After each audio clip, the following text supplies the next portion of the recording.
사랑하는 영락교회 지체들에게 주 안에서 평화 인사를 전합니다.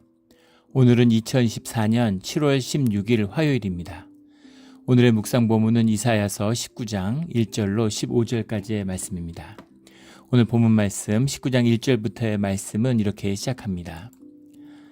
애굽에 관한 경고라. 보라, 여호와께서 빠른 구름을 타고 애굽에 임하시리니 애굽의 우상들이 그 앞에서 떨겠고 애굽인의 마음이 그 속에서 녹으리로다. 애굽에 관한 경고라. 다마색에 대한, 수리아에 대한 경고라. 아수르에 대한 경고라. 근데 이제는 애굽에 관한 경고이죠.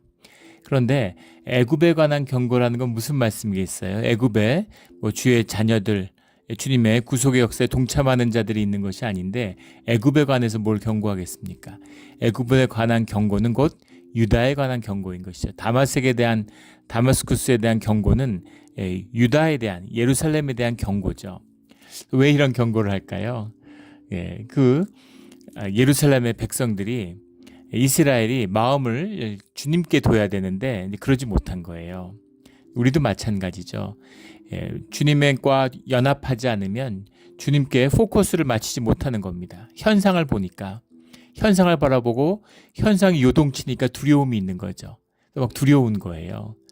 두려우니까 이제 현상의 흐름에 따라서 여기도 기대 보려고 그러고 저기도 기대 보려고 그러고, 처음에는 수리아가, 르신이 이제 수리아 동맹을 맺자 그러니까 거기에 마음이 뺏겨가지고 막 국론이 흔들리는 거죠. 그 다음에 거기서 벗어나니까 이제 아수르한테 기대야 된다. 이제 거기에 또 마음이 막 흔들리는 거예요. 근데 아수르하고 동맹이 되지 않죠. 아수르가 뭐가 아쉬워서 예루살렘 정복하러 내려오는데, 그러니까 이번에는 애굽에게 기대려고 하는 겁니다. 그런 거죠. 대한민국의 주님이 야, 미국에 의지하지 마. 미국에 의지한다고 너희가 살지 못해. 이렇게 얘기하니까 그러면 그 중국에 의지해야 되나? 러시아에 의지해야 되나? 일본에 의지해야 되나? 이런 거예요. 우리 조선말 같은 거 생각해 보면 되겠죠. 나라가 망하려고 그러는데 살 길은 주님께 있는데, 살 길은 안에 있는데 밖에 있는 것처럼, 현상에 있는 것처럼 착각하는 거죠. 그래서 애굽은 너희의 구원의 동아줄이 아니다. 그 말씀을 주시는 거죠. 이스라엘에 대한 경고다라는 것을 알 수 있겠죠. 여호와께서 빠른 구름을 타고, 빠른 구름을 타셨다는 얘기는 자연을 주관하시는 주님이 전능자시다라는 뜻도 들어있고, 또 빠른 구름이라는 말에 나오는 것처럼 심판의 신속함, 본질의 역사가 실제화되는 것이, 현상화되는 것이 역사죠. 그래서 그것이 아주 급하게 주님의 뜻이 이루어진다, 나타난다라는 것을 말씀하고 계시는 거죠. 애굽에 임하시니까 애굽의 우상들이 그 앞에서 떨겠고 애굽인의 마음이 그 속에서 녹으리로다. 녹아 없어지는 거죠. 세울 수가 없는 거죠. 2절에 내가 애굽인을 격동하여 애굽인을 치리니 그들이 각기 형제를 치며 각기 이웃을 칠 것이요 성읍이 성읍을 치며 나라가 나라를 칠 것이며. 이것을 우리 17장, 18장에서 나누었던 그 25왕조가 들어서고 24왕조가 무너지는 그 피안키의 멤피스 점령 주전 728년, 그 동생 샤바카의 또 24왕조를 세우고 멤피스를 멸망시키는 그 역사를, 그러니까 상왕조가 하왕조를 침략하는 이제 그걸 연상시킬 수도 있고, 근데 꼭 그렇지 않은 것이, 애굽이라는 것이 여러 가지 그런 부족 국가의 연합체입니다. 역사적으로 늘 그랬어요. 고대 역사는 다 그렇죠.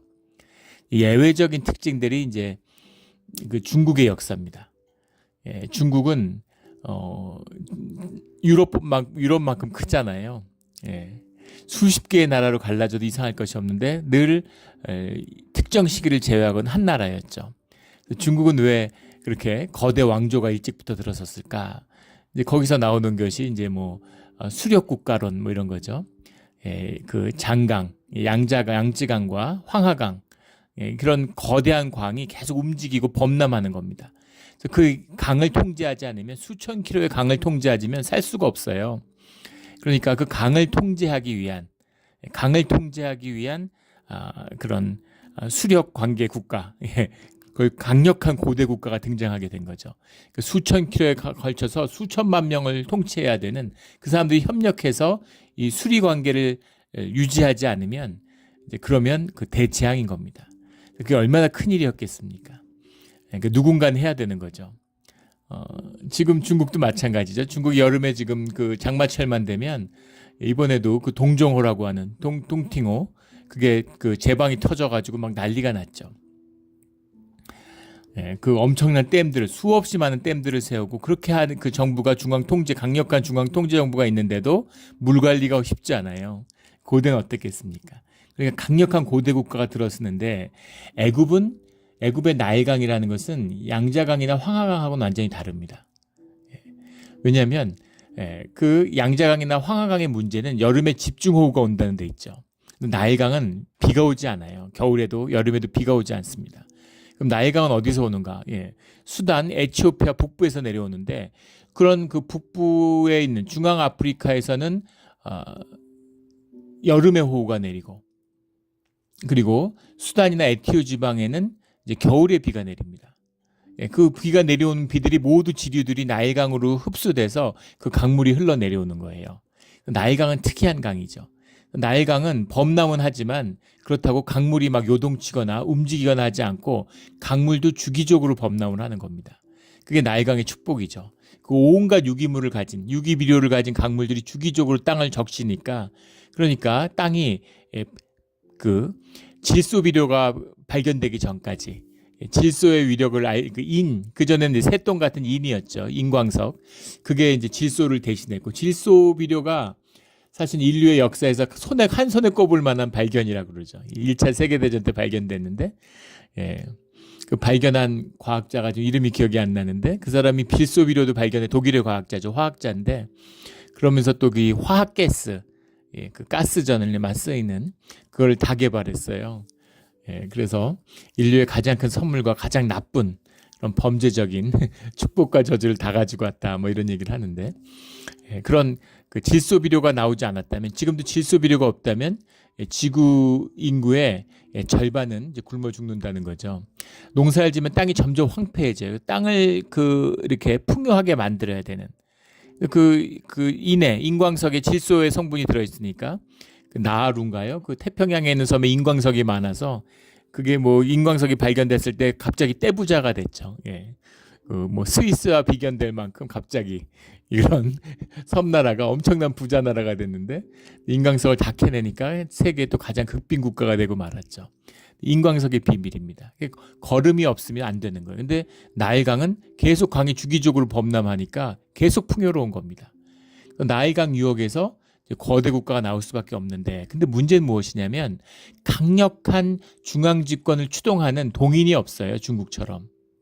그러니까 수십 개의 부족 국가의 연합체인 겁니다. 그래서 이집트를 묶어주는 건 사실은 우상 숭배죠. 그래서 이집트의 우상 숭배가 굉장히 강력하고 그 우상을 중심으로 한 연합체의 성격을 갖고 있으니까 왕권이 상대적으로 약한 겁니다. 강력한 왕권을 표방하지만 사실은 그 강력한 왕권을 보장해 줄 수 있는 하부 구조, 경제적 토대가 없는 거죠. 그러니까 어떻게 되겠어요? 끊임없이 분열하고 끊임없는 내전이 있는 거죠. 그래서 그걸 통일하는 왕이 나오면 강력하죠. 나일강을 통제하니까. 근데 그 왕권이라는 것이 수시로 왕권 교체기마다 약해지는 거예요. 그런 구조적인 문제가 이제 애굽에게 있다는 겁니다. 양자강 같은 데는 또 이제 그 황하강 이런 데서는 벼농사를 짓잖아요. 벼농사를 지면 인구가 밀집합니다. 그 땅이라고 하는 것이 내가 자식 10명을 낳았다. 그럼 내가 땅 100에이커를 갖고 있었는데 1에이커씩 10에이커씩 나눠주고 그들이 또 10명씩 낳았다. 그럼 1에이커씩 나눠주고 그 다음 되면 어떻게 되겠습니까? 사람들이 먹고 살 수가 없는 거죠. 주기적인 내란이 일어나고 농민 반란이 일어나고 그것이 왕조의 교체가 일어나는 거죠. 수십 년간 막 끊임없는 전쟁이 나고 나면 인구의 한 3분의 2가 죽는 겁니다. 그러면 새로운 왕조가 들어서고 새로운 왕조가 들었으면 거기서 한 7, 80년 지나면 한 3세대 정도가 지나면 또 엄청나게 국력이 쌓이죠. 그걸 계속 반복해요. 그게 이제 중국의 역사입니다. 그렇지 않은 나라들은 대개는 다 봉건제적인 그런 봉신국가적인 형태를 지니죠. 거기서 또 아주 예외적인 나라가 한국입니다. 고려나 조선 왕조를 보면 특이할 정도로 중앙 집권적인 구조를 갖고 있죠. 그 역사학자들, 세계 역사학자들의 굉장히 큰 의문이었어요. 중국은 이해하겠는데, 뭐 일본은 자연스러운 거고, 근데 한국은 왜 그럴까? 한국은 왜 중앙 집권적인 나라가 됐을까? 네, 그거죠. 왜 그랬을까요? 예, 많은 역사학자들이 동의하는 주류 학설은 중국 때문이라는 겁니다. 고려시대 때부터 시작된 거죠. 예, 끊임없이 중국이 침략을 하기 때문에 지방의 무사들이 살 수가 없어요. 그러니까 싸움을 할 수 있는 전사들은 전부 다 수도를 배경으로 이제 밀집해서 사는 거죠. 그 몽골족이 왔을 때도 이 강화도를 점령 못하죠. 그래서 몽골이 뭐 수군이 약해가지고 근데 예 수군이 약해서 못 넘어온 게 아니지. 그러면은 청나라는 왜 그 병자론 때 바로 강화성을 점령했을까요? 강을 못 넘었기 때문이 아닌 거죠. 예, 강화도라고 하는 그 좁은 지역에 수만 명, 기록에는 뭐 4만 명이 넘는 그런 무사들이 집중적으로 배치돼 있는 거예요. 그러니까 못 넘는 겁니다. 그래갖고 지방을 다스려야 될 호족들이 전부 다 중앙에 집결해서 살고 있어요. 그래서 그것이 항상 이 중국이라는 중앙 집권화된 국가의 지속적인 침략 때문이었다는 거죠. 그게 또 한국사의 중요한 특징이 됩니다. 그래서 애굽하고 또 이제 그 애굽의 특징, 나일강의 특징 이런 게 잘 드러나죠. 그래서 뭐 외침이 없어도 그 안에서 분열하기 때문에 이제 망한다는 거죠. 예. 그래서 이제 어려움을 겪는 겁니다. 내가 애굽인을 격동하여 애굽인을 치르니, 그러니까 자기네끼리 싸우는 거예요. 각기 형제를 치며 이웃을 칠 것이며 성읍이 성읍을 치며 나라가 나라를 치며 그 안에서 분열해서 국력이 결집되면 강해지지만 쇠약해지는 이런 일이 나타난다. 3절에 애굽인의 정신이 그 속에서 쇠약할 것이요 그 계획을 내가 깨트리니, 오늘 본문의 핵심이죠. 14절에도 나오는 여호와께서 그 가운데 썩으셨으므로 내가 깨트리리니, 여호와가 깨트리시는 거죠. 예, 그래서 애굽은 국력을 잃어버리고 만다 이런 겁니다. 예. 이스라엘도 마찬가지죠. 이스라엘이 하나 되면, 한 마음이 되면 그럼 누구도 못 이깁니다. 이게 그 비밀이에요. 예. 한 마음이 되면, 나라의 모든 백성이 한 마음이 되면 어떤 싸움을 해도 반드시 이기죠. 기드온이 300용사를 들고 와서 미디안의 수만 명의 병사들을 깨뜨릴 수 있는 그 비밀, 수십만의 병력을 깨뜨릴 수 있는 그 비밀, 그 힘이 하나됨입니다. 하나됨의 비밀이죠.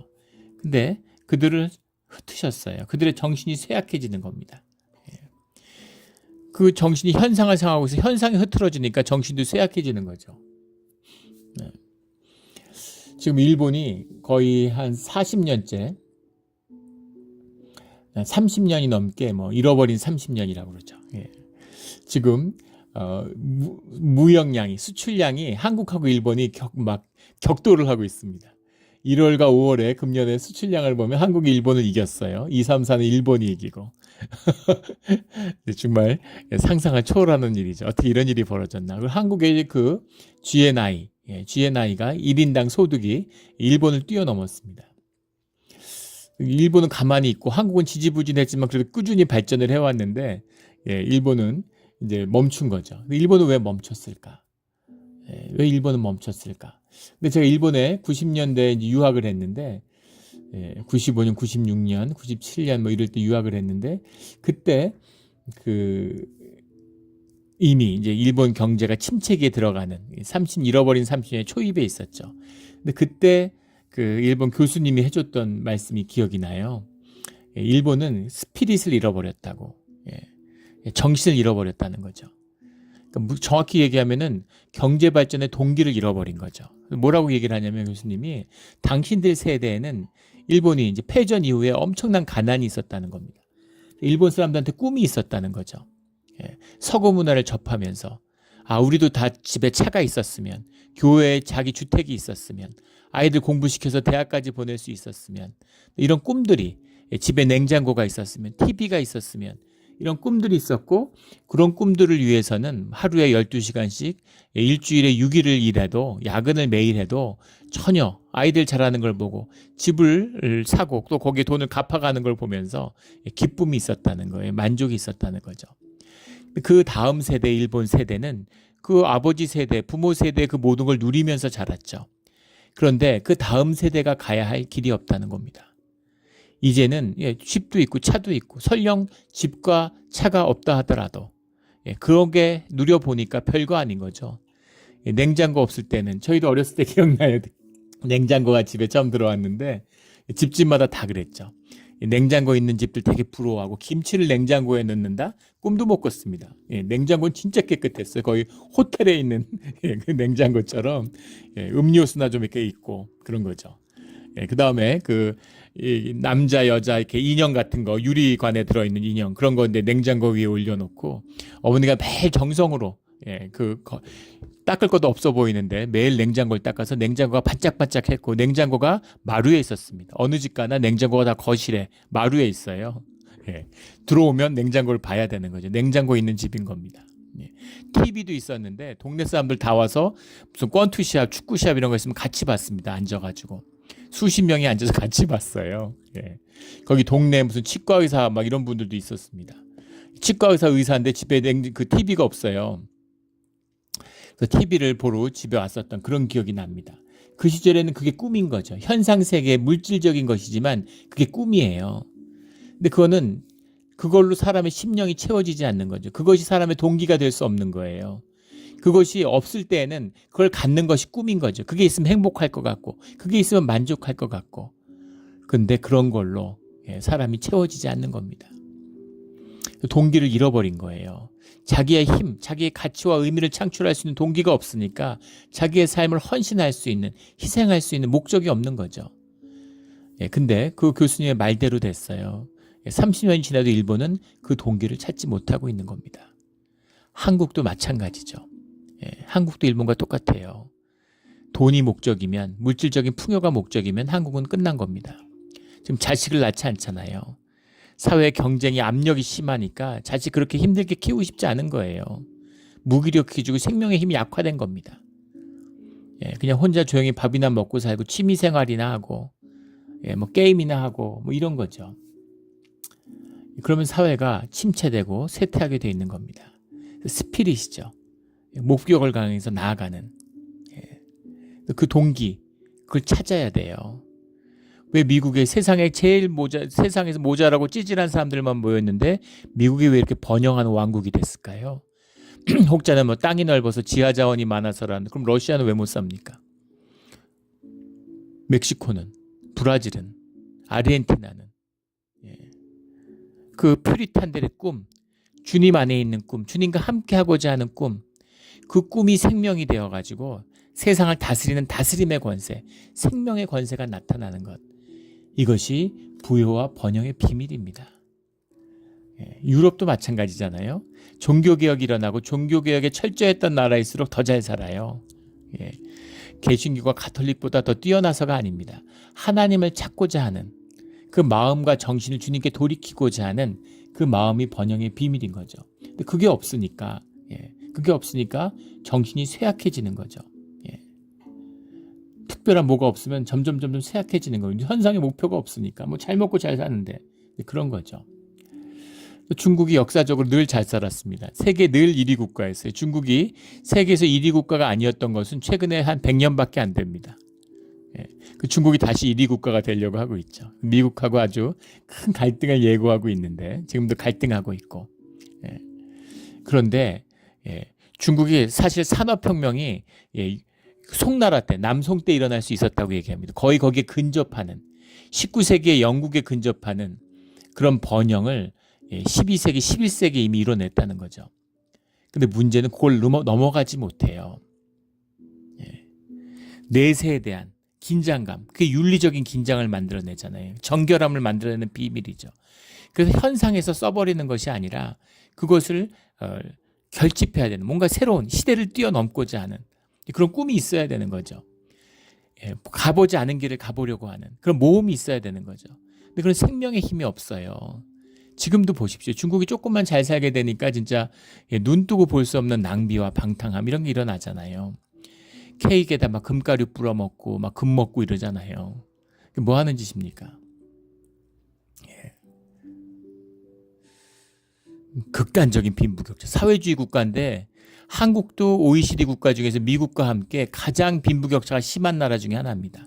근데 중국은 사회주의 국가인데 명색이 사회주의고 공산당 국가인데 그런데 미국, 한국보다 훨씬 더 빈부격차가 심하다는 것. 극단적인 빈부격차를 가지고 있죠. 그런 거. 예, 그건 탐욕, 예, 욕심, 이런 것을 다스리지 못하는 겁니다. 예. 이번에도 뭐 인도의 안바니 그룹인가? 인도의 최대 재벌인데 통신사부터 뭐 안 가진 기업이 없다 그러지. 계열사가 수백 개인데 세계에서 뭐 손에 꼽히는 재벌이라는 거잖아요. 미국에서 단순히 돈 많은 거하고는 비교가 안 될 만큼 권력을 갖고 세계로 호령하는 그런 그룹이라 그러더라고요. 그러니까 안바니의 자식들이 뭐 몇인지 모르겠는데 막내 아들이 결혼을 하는데 세계의 뭐 유명인사, 뭐 영국 총리부터 뭐 온갖 세계 뭐 재벌들, 뭐 유명인들이 다 예, 참석을 하고 그 미국의 무슨 유명 가수가 그 막내가 아니고 그 위에 뭐 딸인가 아들이 결혼할 때 가서 축가를 불렀는데 그걸로 뭐 1,000,000불을 받았다든가 그래도 화제가 되고 뭐 세계 뉴스의 화제예요. 예. 그 뭄바이에 사는데 주변이 다 빈민가인데 혼자서 뭐 20 몇 층짜리 빌딩이 개인 집인데 개인 집 중엔 세계에서 제일 비싼 집이랍니다. 예. 전혀 행복하지 않을 것 같은데. 예. 더불어 잘 살아야 기쁘지. 사람들 굶어 죽는데 혼자서 예, 빌리언이 넘어가는 주택에 그렇게 산다고 해서 예, 전혀 행복하지 않을 것 같은데 그래서 어떤 마음일지 모르겠어요. 근데 그런 식으로 예, 결국 잘 되겠습니까? 뻔한 것이죠. 그런 겁니다. 이게 세상의 모습이에요. 본질을 잃어버린 생명의 근원에 닿지 못한 현상. 뭐 잘 되는 것 같지만 불이 타는 것 같은 거죠. 장작을 다 태우고 나면 소멸해 버리는 거죠. 잠깐 반짝하는 거죠. 애굽도 그 문명에서 벗어나지 못한다. 우상과 마술사와 신접한 자와 요술계계에 물으리로다. 세상이 어지러워지면 점점 더 이런 한국도 그렇죠. 뭐 타로점, 뭐 무슨 뭐 별점, 뭐 예, 뭐 난립니다. 예, 뭐 그런 거, 뭐 사주, 뭐 풍수, 뭐 이런 거에 막 휘둘리는 거죠. 세상 변하고 세상 너머에 무언가가 있다는 걸 다 알죠. 우리가 영물이기 때문에, 영이 있기 때문에 센스를 해요. 무디던 무디지 않던. 뭔가 보이지 않는 세계가 움직인다는 걸 다 느끼죠. 그런데 그게 뭔지 몰라요. 보이는 건 현상밖에 없으니까 두려움이죠. 그러니까 그런 걸 점치는 사람들, 마술사들, 뭐 신접한 자들 이런 사람들 물어보는 거죠. 근데 그들이 알겠습니까? 예. 그들이 알겠습니까? 4절에 내가 애굽인을 잔인한 주인의 손에 붙이리니 포악환왕이 그들을 다스리리라. 이 말씀의 의미를 뭐 여러 가지 해석을 해요. 뭐 애굽의 그 아주 악독한 왕이었던 뭐 삼베티우스 왕이다. 아수르의 사르곤이다. 뭐 바벨론의 느부갓네살이다. 뭐 페르시아의 캄비세스다. 뭐 특징이 뭐죠? 전부 다 애굽을 점령했던 왕들입니다. 그러니까 뭐 물론 그럴 수도 있겠지만은 예, 기본적으로 폭정이 이루어진다는 얘기죠. 예, 사람들이 하나 되고 마음이 통하지 않으니까 예, 그러니까 사람들이 불만이 있고 왜 그걸 받아들이겠습니까? 그러니까 점점 더 폭정이 일어나는 거죠. 북한 생각하면 알죠. 예, 북한의 그 끔찍한 예, 정말 학정 중에 학정이죠. 예. 그 쿠바의 고위 외교관이 최근에 그 이제 한국에 망명을 했는데 그 이제 뭐 요번 주중이었죠. 어젠가요? 그젠가요? 그 이제 공개가 돼가지고 몇 달 동안은 이제 보호받다가 공개가 돼서 인터뷰를 하고 그러는데 근데 예, 굉장히 인상 깊었어요. 예, 북한 사람들이 다 안다는 거예요. 살 길이 통일밖에 없다는 걸. 그걸 보면 이해할 수 있죠. 왜 갑자기 북한의 김정은이 통일을 다 지우고 한민족 뭐 통일 막 이런 통일 공세를 막 북한이 했는데 싹 다 지우고 통일역이 있었는데 통일을 지워놓고 이제 역 이름을 못 지어가지고 그냥 역이라 그러고 문화적으로 압도하고 있는 거죠. 북한 사람 다 안다는 거예요. 한국이 잘 살고 한국하고 함께 해야지만 얘는 개성공단 이럴 때 좋았던 거죠. 예. 그때 너무 좋았는데 그 사람들이 전부 중국에 노동하러 보냈는데 중국에 가니까 사람 대접도 못 먹고 너무 비참하고 돈도 못 버는 거죠. 중국 사람들보다 덜 받아야지 중국에서 쓸 거 아니겠어요. 그러니까 너무너무 이제 힘든데 한국밖에 희망이 없는데 기대를 가졌다는 거예요. 남북이 막 그 김정은 된 다음에 뭐 화합하고 뭐 회담하고 이러니까 이제 뭔가 좋아지려나 보다 하고 기대를 했는데 그것도 틀어지고 너무너무 힘들고 점점 더 학정이 심해지니까 자기가 되게 아팠는데 예, 쿠바에서 있다가 멕시코에 가서 치료 좀 받게 해달라고 그러는데 그거를 허락을 안 해준대요. 고위 외교관인데 예, 아파서 병원에 가서 치료받겠다는데 그걸 못하게 한답니다. 예, 얼마나 극심한 통제를 하는지 알 수 있겠죠. 자기가 우리 자식들, 내가 이렇게 살았지만 내 자녀들은 북한에서 고위 외교관이니까 그래도 좀 잘 살았지 않았겠습니까? 그런데 내 자식은 이렇게 살면 안 되겠다. 예, 자식의 미래를 생각해서 탈북을 결심했다. 이렇게 얘기하더라고요. 그런 거죠. 예, 잔인한 학정이 일어난다. 주님이 없는 곳에서 일어나는, 주님이 뭐 학정을 시키는 게 아니라 내버려두면 이렇게 가는 겁니다. 우리 유토피아 쥐덫에 대한 걸 지난 주일날 나누었죠. 예, 그냥 본능으로 살면 멸망하는 거예요. 그렇게 되는 비참한 4,000마리가 풍요롭게 살 수 있는데 지네끼리 싸워가지고 1,000마리도 안 됐는데 싸워가지고 거기서 막 굶어 죽는 쥐가 나오고 이렇게 되는 거죠. 예, 그런 일들이 일어난다는 겁니다. 6절에 5, 6절에 바닷물이 없어지겠고 강이 잦아서 마르겠고 강들에서는 악취가 나겠고 애굽의 강물은 줄어들므로 마름으로 갈대와 부들이 시들겠으며 이것은 이제 상징적인 표현이죠. 나일강이 마르는 것은 아니겠지만 그러나 그 무슨 의미예요? 생명의 근원이 마른다는 겁니다. 더 이상 나일강이 축복의 근원이 되지 않는다는 거죠. 예. 예. 그런 나라들 많잖아요. 자원의 저주라고 그러죠. 자원이 풍족한 나라들이 다 못 살아요, 대개. 예외적인 게 이제 미국이나 뭐 캐나다 같은 경우를 제외하고 나면 호주나 대부분 다 못 삽니다. 아프리카 같은 나라들 자원이 얼마나 많습니까? 근데 그 자원 때문에 막 내전이 일어나고 막 그 자원의 그 탐욕을 못 다스려서 그렇게 되는 거죠. 그런 것처럼 강물이 흘렀는데 그 강물의 풍요함을 쓰지 못하는 거죠. 그 근원이 마르기 때문입니다. 축복이 되지 않아요. 돈도 마찬가지. 좀 돈 많으면 행복하고 잘 살까요?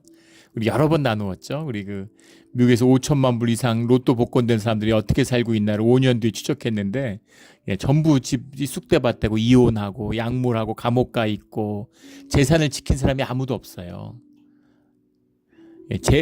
그 이자만 가지고도 풍요롭게 잘 살 수 있을 것 같은데 영원히. 근데 그 돈을 다 날리는 겁니다. 몇 년 안 돼가지고. 왜 그럴까? 다스리는 권세, 생명의 근원이 마르기 때문에 없기 때문인 거죠. 돈이 저주가 돼요. 그런 겁니다. 나일강이 축복일 것 같지만 아무 자원도 없는 한국 잘 사는 거 보십시오. 뭐 일본도 마찬가지고, 뭐 네덜란드 같은 나라들, 영국도 마찬가지죠. 뭐 그 나라들이 번성하던 시기 아무것도 없어요. 사람밖에 없습니다. 그런데 풍요를 이뤄내는 거죠. 한국도 그렇잖아요. 한국은 정말 해도 너무한다고 그러죠. 어떻게 이렇게 가진 게 없는 나라가 있을까? 보통 농사가 잘 된 나라들은 자원이 없고 자원이 많은 나라들은 농사가 안 된답니다. 근데 농사도 잘 되고 자원도 많은 예외적인 나라가 무슨 미국이나 멕시코 같은 나라들이죠. 그리고 농사도 안 되는데 자원도 없는 나라가 이제 한국이 대표적인 나라인 거죠. 어떻게 이럴까? 그런데 그럼에도 불구하고 주님이 함께 하시면 부요와 풍족을 이뤄낼 수 있다는 겁니다. 남과 북을 비교해보면 알잖아요. 똑같은 나라인데 북은 자원이 많아요. 근데 북은 세상에서 제일 못 사는 나라가 되고 한국은 풍요한 나라 중에 손꼽히는 나라가 됐습니다. 같은 민족인데 갈라진 지 반세기밖에 안 돼서 이런 거죠. 그 근원은 주님에게 있는 것이다 라는 겁니다. 갈대가 시들어버리는, 나일강의 갈대가 시드는 이렇게 되는 상징적인 표현이지만 이것이 인간사의 핵심이다 라는 뜻이 담겨 있는 거죠. 나일 가까운 곳 7절에 나일 언덕의 초장과 나일강 가까운 곡식밭이 다 말라서 난리가 없어질 것이며 8절에 어부들은 탄식하며 나일강에 낚시를 던지는 자보다 슬퍼하며 물 위에 그물을 치는 자는 피곤할 것이며 그물은 피곤하잖아요. 그걸 풀고 당기는 것이. 그럼 물고기가 잡혀야 되는데 나일강이 이제 엄청난 그 농사의 젖줄도 되지만 어업의 중심이기도 했죠. 원형업이 있지 않던 시대니까 그 물고기를 잡아먹는 그것도 큰데 그 물고기도 다 말라버릴 거라는 겁니다. 그 참 이게 자연이라는 것도 신비하죠. 그 아나고라 그러잖아요. 그 장어구이, 그 갯장어, 장어가 나는데 일본 사람들이 장어구이 엄청나게 좋아하죠. 장어구이 굉장히 비싸고 근데 한국에서는 장어가 너무너무 흔하죠. 뻘이 많으니까 그 장어들이 뭐 한국에서 넘쳐나는데 제일 싸구려 음식이죠. 근데 일본에서는 굉장히 고급 음식이에요. 일본에 그 일본에서 먹는 장어는 대개 다 한국에서 수출된 거죠. 그 일본 사람들이 한국에 그 여행 오면 90년대도 그랬어요. 일본 사람들이 한국에 여행 가면 충격받았다는 얘기를 하는 거죠. 걔들은 밥 왕창 하고 그 위에다가 장어 한 토막 올려갖고 그 장어 백반이라고 해서 먹어요. 반찬도 뭐 단무지 같은 거 한두 개 뭐 그런 거 해갖고 먹는데 한국에 가면 반찬도 쫙 깔렸는데 숯불 같은데 불판을 해가 거기다 장어들 쭉 널어가지고 이제 구워 먹잖아요. 그걸 보면 이제 충격을 받는다는 거죠. 포장마차 같은 데서도 그 뭐예요 그 갯장어 같은 거 무슨 장어라 그러는 그런 거 구워서 먹고 이랬죠. 예. 이런 풍요로움 왜 마주보고 있는 나라인데 한쪽은 막 풍요해서 넘쳐나는데 한쪽은 하나도 안 날까 이제 그런 거죠. 주님이 주시는 은혜가 있어야 되는 겁니다. 나일강에도 고기가 잡히지 않는 강가에 있는 언덕의 초장과 곡식밭이 다 말라버리는 그런 일이 벌어진다라는 거죠. 9절에 세마포를 만드는 자와 배 짜는 자들이 수치를 당할 것이며 10절에 그 기둥이 무서지고 품꾼들이 다 마음에 근심하리라. 그래서 그 재앙이 닥치는데 이런 자연적인 군원적인 재앙에서부터 사회적인 재앙이 다 닥치니까 세마포를 만드는 자와 배 짜는 자들, 세마포는 이제 존귀함, 부귀의 상징이고 배는 서민들이 입는 옷이잖아요. 기둥이 부서지고 품꾼들이 다 근심하리라. 그러니까 잘 사는 자들이나 못 사는 자들이나 권력을 가진 자들이나 힘이 있는 자들이나 없는 자들이나 다 어려움을 겪는다. 다 근심하게 된다. 이제 그런 이야기죠. 인플레이션이 일어나면 가난한 사람들은 죽어나지만 부자들은 더 좋죠. 자산 인플레가 일어나니까. 자산을 점점 더 왜곡시키지 미국에서 경험하고 있는 일이잖아요. 부자들은 뭐 수십 조를 벌었다는 사람들이 뭐 계속 나오죠. 불과 3, 40조를 가진 사람이 미국의 최고 부자였던 게 10년 전입니다. 근데 지금은 1, 200조 가진 사람이 뭐 수백 명이라죠. 그런 식으로 막 극단적인 빈부격차가 일어나는 거죠. 그래서 가난한 사람만 고통받을 수 있어요. 뭐 전쟁도 마찬가지고 어떤 시련이 오던 이런 사람이 고통받을 수 있고 또 정치적인 격변이나 전쟁 같은 것 고대나 중세의 전쟁은 사실은 서민들은 큰 피해를 보지 않습니다. 일본 같은 데 봉건 시대 때 영주들끼리 싸우잖아요.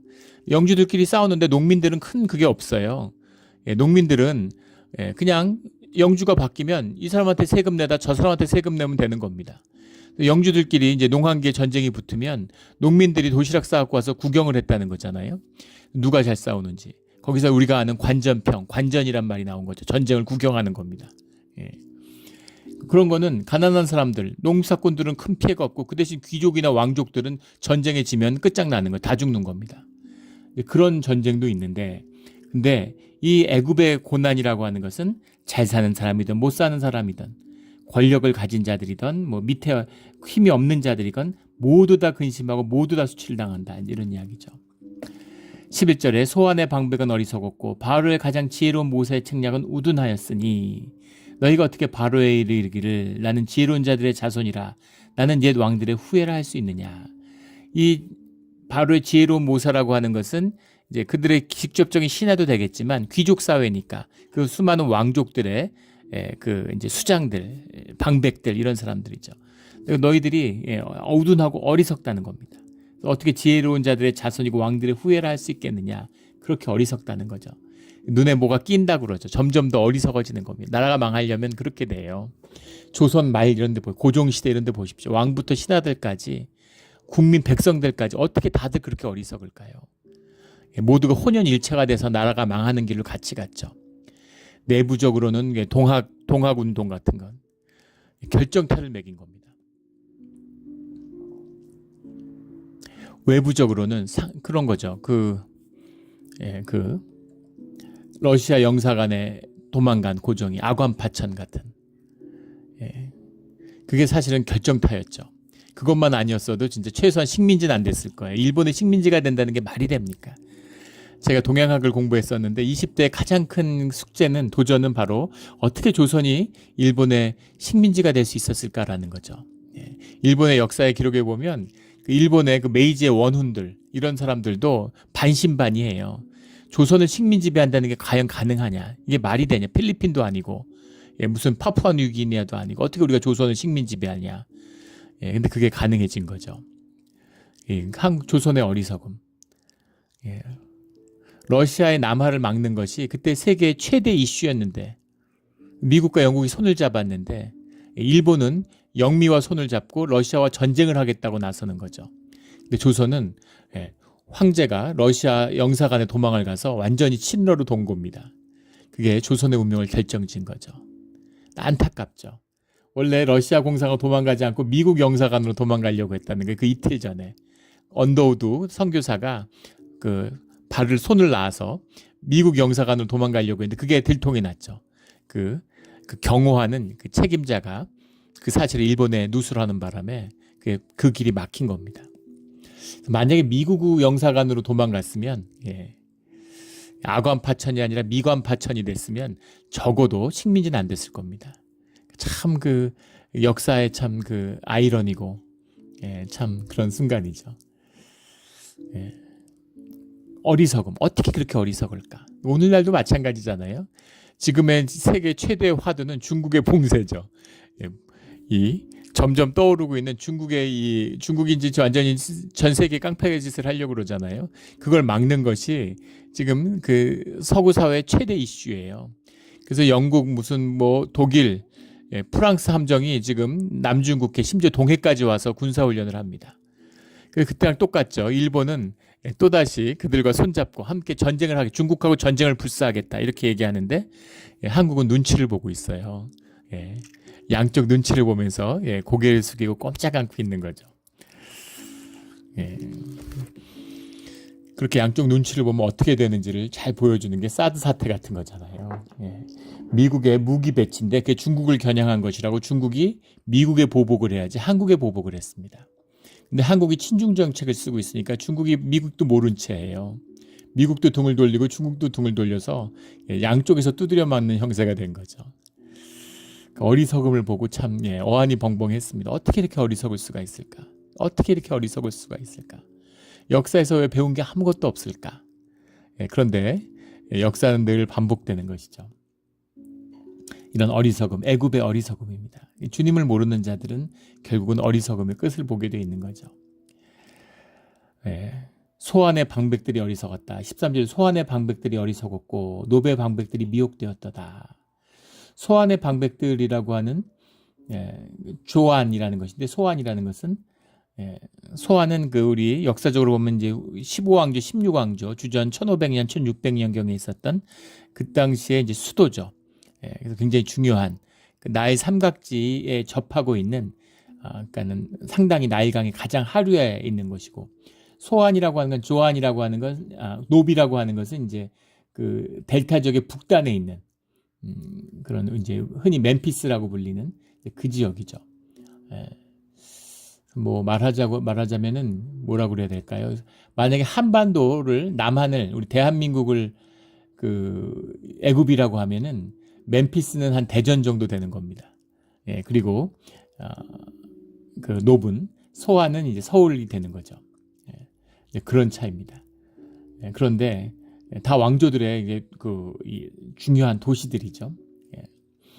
델타 지역 멤피스는 이때까지 24왕조의 수도였고 지금 시기적으로 보면 이사야 때 25왕조가 들어서서 수도로 부상하고 있는 그런 지역입니다.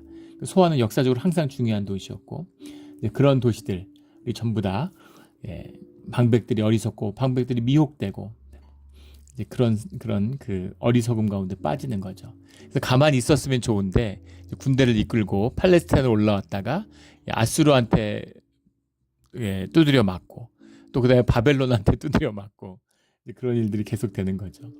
14절에 여호와께서 그 가운데 어지러운 마음을 섞으셨으므로 이거죠. 핵심은 왜 이렇게 어리석을까? 어떻게 이렇게 눈이 어두울까? 어지러운 마음을 주님이 섞으셨기 때문입니다.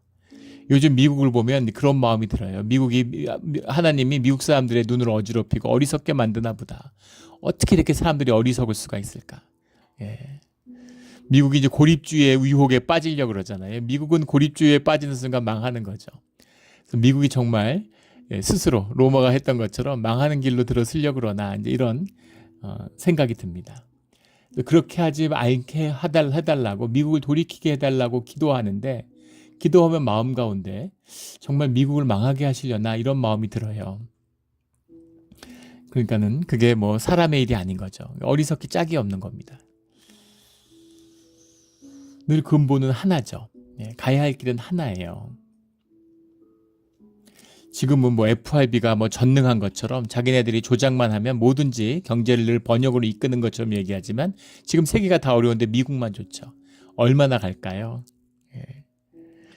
근본을 회복하지 못하면 현상의 조작으로는 얼마 못 갑니다. 예.